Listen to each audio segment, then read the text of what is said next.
Bonsoir. Bonsoir. Donc ce soir, on va vous présenter une recette très simple. Si vous n'avez pas le temps de cuisiner, que vous êtes pressé ou que vous êtes fatigué, je vous propose en fait un petit plat de saison. C'est un riz à la betterave et aux noix de cajou. Pour cette recette, il nous faudra du riz bendy. Alors c'est déjà du riz aux lentilles corail. Donc voilà, vous trouverez ça dans les magasins. Bio, style Naturalia ou Bio c'est bon. Donc voilà, c'est un riz avec déjà le mélange de lentilles corail et de riz et d'épices qui vont bien, c'est-à-dire de la cardamome, de la fenouil, de la coriandre. Donc voilà. Il vous faudra une demi en fait betterave cuite, donc qu'on a acheté hier, et quelques noix de cajou ainsi que de l'huile d'olive.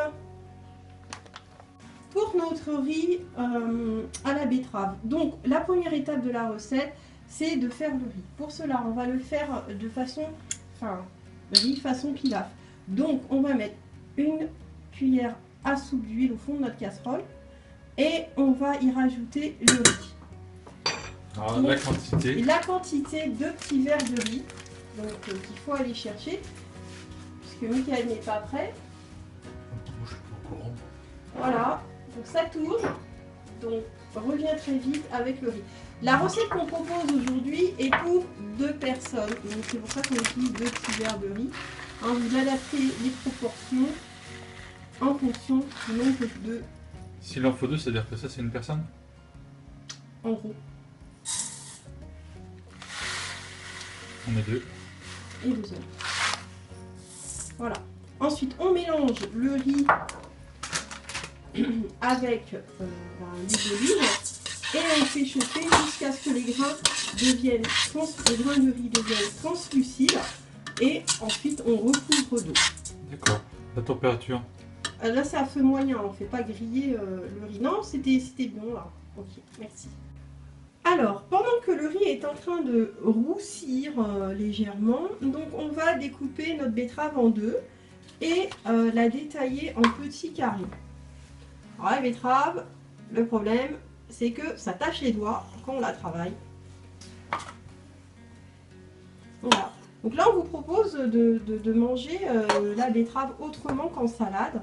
Hein, une betterave, ça ne se mange pas que cuite, mais avec de la vinaigrette et froid.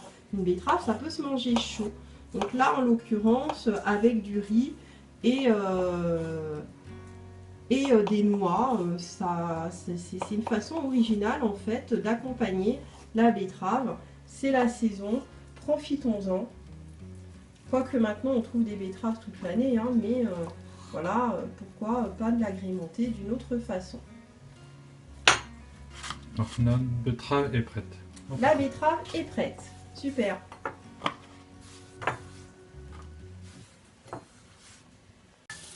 Donc voilà, le riz est en train de devenir translucide tout doucement.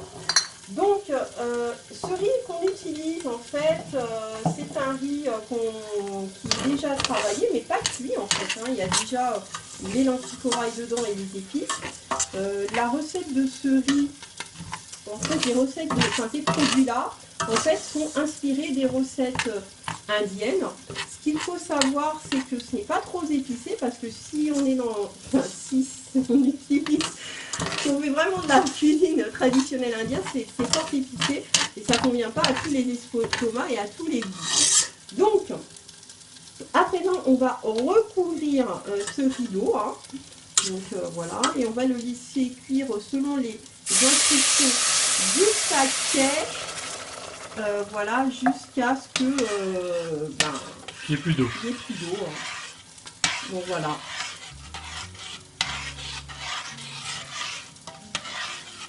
Notre riz est cuit, donc à présent nous allons y rajouter les betteraves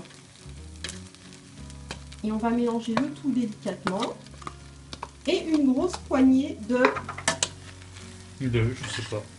noix de cajou. Ouais.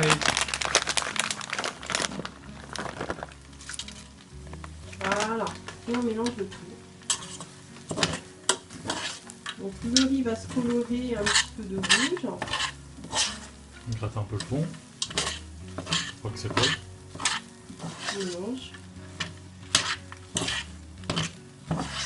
Alors, on peut rajouter un petit fond d'eau si on voit que ça prend trop dans la casserole, naturellement. Bah, tu l'as mis où? Alors les choses ne sont pas faites, mais c'est du direct là, c'est du direct différé, j'appellerais ça. Donc on met un petit peu d'eau. Moi j'appelle ça du baratin. Hein. Sors-moi le violon là. Voilà, on mélange. Et on laisse. Alors là ça a pris très doux. Hein, parce que, en fait le riz s'imprègne très doux. On est 3 sur notre plaque. Sur 9. Donc pour que le riz s'imprègne des saveurs de la betterave et que la betterave s'infuse des saveurs de riz. Donc voilà, ça donne une belle couleur rouge, rose, des couleurs qu'on n'a pas l'habitude de voir classiquement dans la cuisine. Ça égaye les plats et les yeux. Voilà, notre plat est prêt, donc on vous dit à bientôt pour une prochaine vidéo et régalez-vous avec nos plats.